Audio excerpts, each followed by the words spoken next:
কবিগুরু রবীন্দ্রনাথ ঠাকুরের লেখা কবিতা।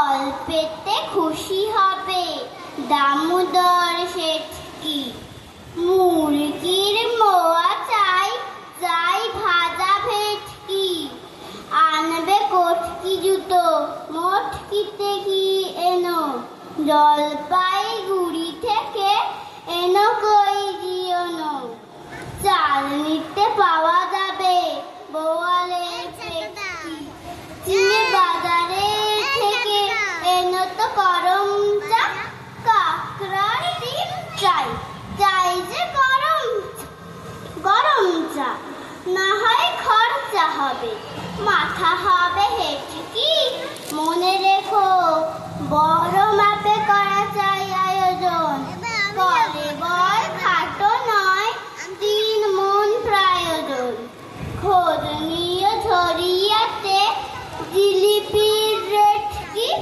নমস্কার।